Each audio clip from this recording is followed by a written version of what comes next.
The governor of Idaho laid out the state priorities for this year, and at the top of the list, funding education. In the State of the State address, Governor Otter says his total general fund budget request for the coming year represents a 5.2% increase, but his proposal for public schools calls for a 7.4% increase in funding. That's almost $60 million more than allocated for schools back in 2009 before the recession. Carol Honus is in Boise covering the opening day of the session. She joins us now live. And Carol, I understand the proposed education budget was met with applause.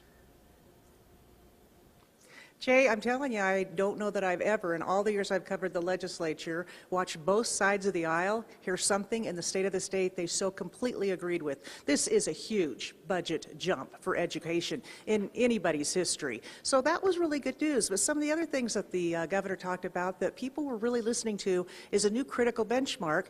By third grade, Idaho kids have to be able to read at a third grade level, period. We absolutely must prepare our students by doing more to achieve this critical benchmark. Anything less is simply unacceptable.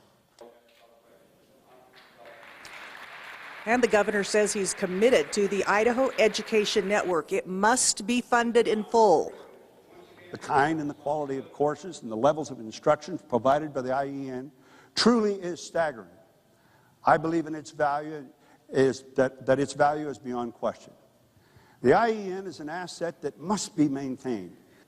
Of course, this could require the rebidding of the contract because the governor and the administration has had a few issues in that department. Now, the governor also talked a lot about infrastructure in Idaho, and some of his statistics were frightening, disconcerting when you think about our roads and our bridges and how far behind we are in maintaining them at the level that they should be for safety purposes. So I'll have that for you tonight at 10 and reaction from some of our legislators to the State of the State today. Jay, reporting live in Boise at the state capitol, I'm Carol Honus. All right, thank you, Carol. Superintendent of Public Instruction Sherry Ibarra said in a statement tonight she is thrilled with Governor Otter's budget recommendation for education. This continues the trajectory path for increased funding for Idaho's students, she said.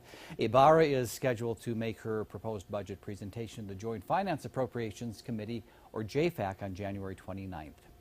Wyoming's legislative session